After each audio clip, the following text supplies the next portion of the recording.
To all of the people around the world who work in healthcare, I want to say thank you. Thank you. Thank you for what you do. Thank you for who you are.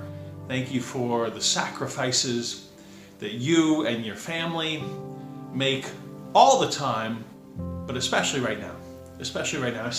We see a map like this, and most of us, our first response, our instinct is to run away from the craziness, the insanity, the danger, run away from the red. You know, I live right in the middle of essentially the most red spot on the map right now at this moment, but I want to tell you a really quick story. I had the chance a couple of years ago, the fire department of New York asked me to give a keynote to their members and their families. And I spent a lot of time reflecting on what do you say? What do you say? This is really what I reflected on. What do you say to a group of people who, when the Twin Towers on 9/11 were coming down, everyone was running away. They were running away from the buildings, they were running away from that part of New York City, but they were also running away from airports. They were running away, and this group of people ran towards. They didn't just run towards, they ran into.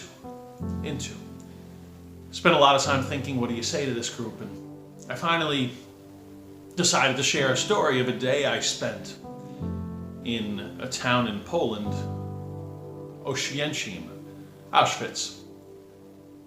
I spent a day there. I didn't say much the whole day. Even when I think about it now, it's hard to say anything. But I told them a story of one individual in Auschwitz named Maximilian Kolbe.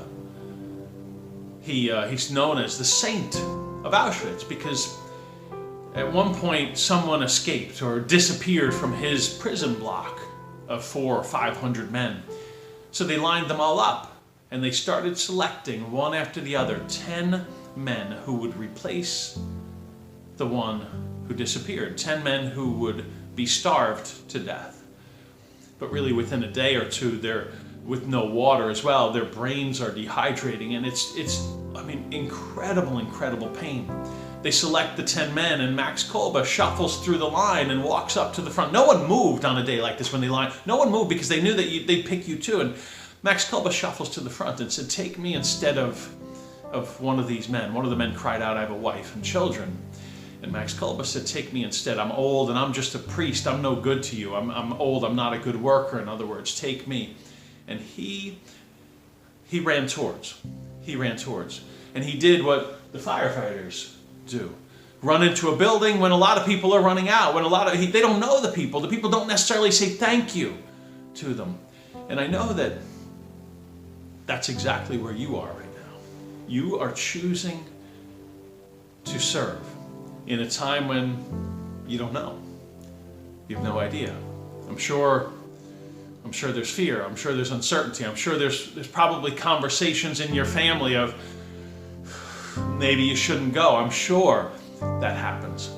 For a few years, I've been working on the framework of a book on servant leadership. It's a topic I speak on all the time.